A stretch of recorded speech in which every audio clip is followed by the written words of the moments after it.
Baik, selamat siang.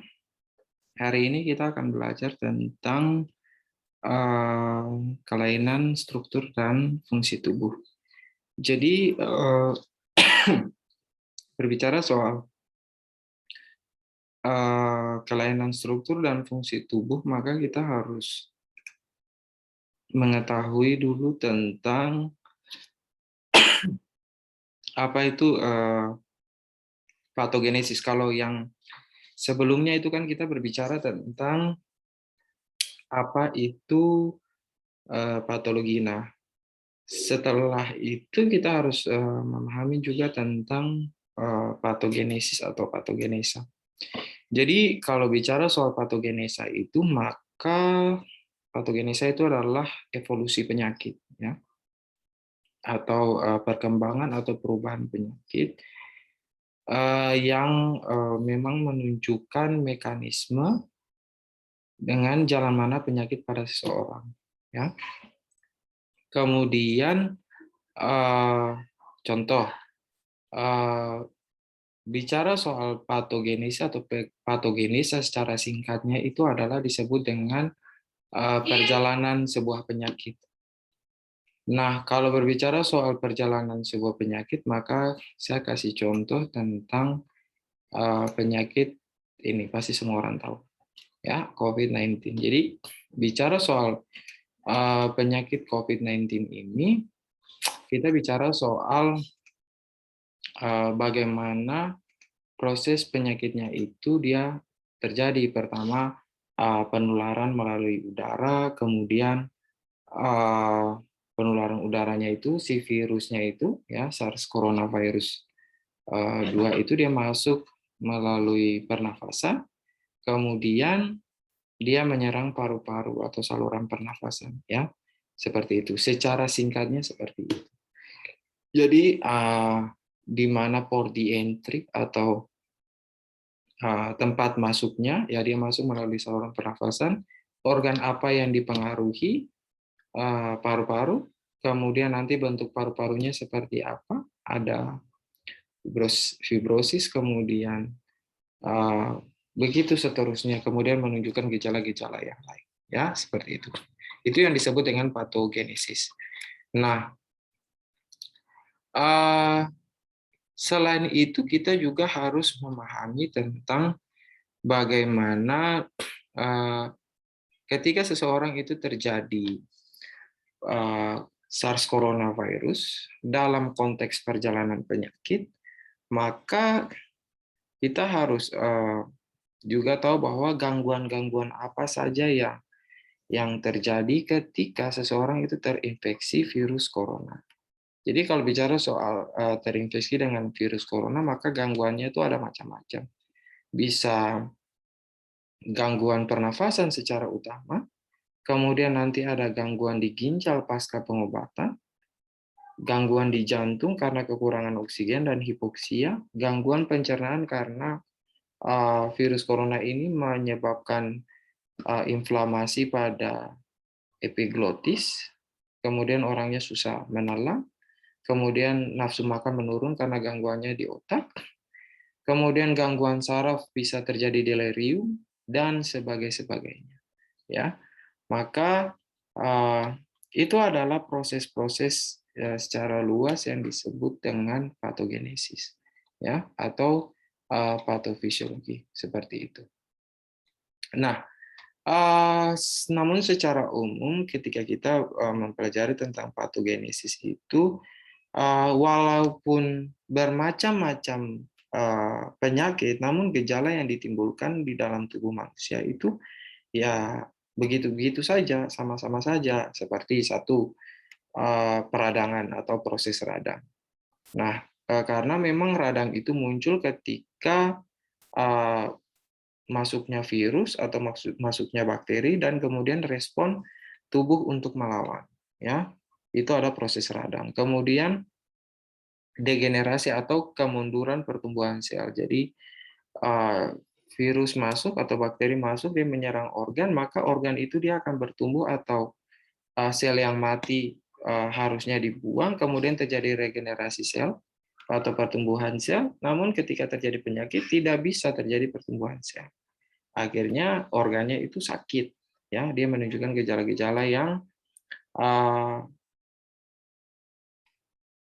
yang membuat orang menjadi lemah. Itu salah satu faktornya selain radang adalah karena degenerasi atau kemunduran pertumbuhan sel. Ya, kemudian terjadi karsinogenesis, karsinogen atau bahan-bahan karsinogen, bahan-bahan yang menyebabkan kanker ini pada kasus-kasus yang uh, mungkin kalau di semua penyakit mungkin ini disebabkan dia menjadi faktor ekstrinsik. Jadi contoh kayak macam orang kena virus corona tapi dia merokok, asap dari rokok itu sudah lebih dulu merusak paru-parunya ditambah dengan virus kemudian terjadi perlemahan atau perburukan kondisi, itu karsinogenesis. Kemudian terjadi reaksi imun. Jadi reaksi imun ini sama dengan proses peradangan karena proses peradangan itu merupakan bagian dari respon imun, ya. Jadi reaksi imun atau kekebalan itu adalah proses tubuh untuk melawan. Nah, efeknya itu adalah bisa radang. Nah, radang itu nanti akan muncul seperti rubor, dolor, kalor, fungsiolesa atau kemunduran fungsi. Jadi ada kemerahan, kemudian ada pembengkakan, ada panas, kemudian ada penurunan fungsi. Ya, itu adalah bagian dari reaksi imun. Itu refleks dari imun. Nah, sekarang kalau kita bicara soal patofisiologi. Nah, kalau bicara soal patofisiologi, maka kemarin patologi atau penderitaan, ya, logos itu adalah ilmu, jadi patologi dan patofisiologi itu sama saja. Jadi berbicara tentang mekanisme atau proses kenapa sampai seseorang itu dia menderita. Nah, itulah atau seseorang itu disakit, itu yang disebut dengan proses perjalanan sebuah penyakit, ya. Nah, patofisiologi juga sama, jadi ilmu yang mempelajari tentang dinamika atau proses sebuah penyakit, ya. Nah, ini bukan hanya sekadar, kalau patologi mungkin bukan hanya sekadar kenapa sih dia sakit, namun kalau patofisiologi itu kenapa sih dia sakit, terus kemudian gangguan di dalam fungsi tubuhnya seperti apa. Saya kasih contoh tadi, kita bahas nggak usah jauh-jauh, contoh COVID, dia masuk, dia penyebabnya apa ya? Penyebab pastinya itu adalah SARS-CoV. Kemudian dia masuk di dalam tubuh. Masuk dalam tubuh, dia melengket di paru-paru. Virusnya melengket di paru-paru, kemudian dari paru-paru itu, dia mulai merusak. Ditambah lagi dengan tadi saya bilang bahwa ada reaksi imun, kemudian ada kemunduran sel. Kalau reaksi imun, maka tubuh itu langsung akan mengeluarkan agen-agen inflamatori. Jadi dia lawan, kemudian muncullah ada cairan, ya, maka refleks batuk, kemudian ada demam, hilang penciuman, hilang rasa, itu semua adalah reaksi imun. Ya, bukan nanti mungkin saja ketika seseorang itu dia tidak mampu untuk mengcover kekuatan imunnya, maka dia akan langsung sakit seperti itu. Nah, setelah itu ketika seseorang itu dia terjadi masalah di dalam paru-parunya, apalagi yang terjadi banyak hal setelah yang tadi saya sudah jelaskan sebelumnya, bahwa mulai dari hemodinamika dulu, saturasi oksigennya menurun karena ketika respon inflamasi dari paru-paru melawan virus, kemudian terjadi pengeluaran cairan yang overload, kemudian cairan itu malah menghalangi oksigen yang masuk di paru-paru dari mulai bronkus, bronchiolus, alveoli, alveolus, akhirnya tidak bisa diserap dalam tubuh. Akhirnya apa? Akhirnya terjadi hipoksia, ya, tidak bisa, saturasi oksigennya menurun. Hipoksia, jadi kadar oksigen di dalam darah itu dia menurun.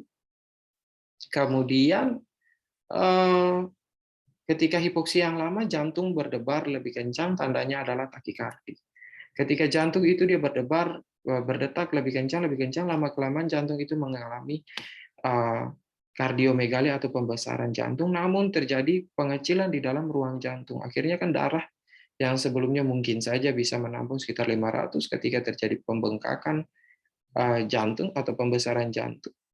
Namun ruangnya makin kecil, ya dia bisa simpan di dalam atrium maupun ventrikel hanya sekitar ya 400 mili. Nah, ketika biasanya disuplai 500 tapi yang disuplai terjadi penurunan hanya 400, masih banyak jaringan yang mengalami kekurangan oksigen, nutrisi dan lain-lain. Kemudian ya berpengaruh di ginjal, kemudian ketika orang itu karena kekurangan cairan, ketika terjadi pembengkakan di tonsil, epiglotis, karena batu, karena virus, kemudian ditambah lagi dengan nervus vagus mengalami penurunan karena diganggu oleh virus, kemudian demam, hipotalamusnya bermasalah, orangnya menjadi malas makan. Ketika malas makan ya udah terjadi gangguan pencernaan, badan mulai kurus dan sebagainya. Nah, itu adalah proses patofisiologi yang terjadi di dalam tubuh manusia. Jadi secara simpelnya itu ketika Anda ingin membuat sebuah patofisiologi atau kerangka yang disebut dengan pathway, maka harus dimulai dulu dengan etiologi. Setelah etiologi, maka Anda harus menjelaskan tentang patofisiologi atau proses dari etiologi itu prosesnya dalam tubuh seperti apa, kemudian tanda dan gejala yang dihasilkan apa. Jadi 3 faktor ini yang memang harus Anda jelaskan. Nah, ketika komplikasi tidak masuk, penata laksanaan tidak masuk di dalam patofisiologi. Jadi 3 aspek ini yang harus Anda pahami, ya. Ketika Anda ingin membuat pathway atau Anda membuat patofisiologi. Saya ulangi lagi, mulai dari etiologi, dilanjutkan dengan etiologi, dilanjutkan dengan patofisiologi, dan kemudian muncul tanda dan gejala. Ya, oke. Nah, kemudian ketika kita berbicara tentang patofisiologi, sebenarnya ini adalah hal yang paling simpel untuk dipahami. Jadi ketika berbicara dari proses penyakitnya ini, gangguannya ya Anda hanya cukup untuk mengetahui etiologinya apa, kemudian organ apa saja yang diserang, tanda dan gejala yang dihasilkan seperti apa. Karena yang tadi saya sudah bilang, sebenarnya kasusnya banyak, tetapi intinya sama. Jadi ketika terjadi proses penyakit, maka yang di dalam tubuh yang terjadi itu hanya proses radang, kemudian degenerasi, karsinogenesis, dan kemudian reaksi imun, itu aja. Jadi mau penyakit apapun tetap reaksinya tetap sama. Itu yang harus Anda pahami.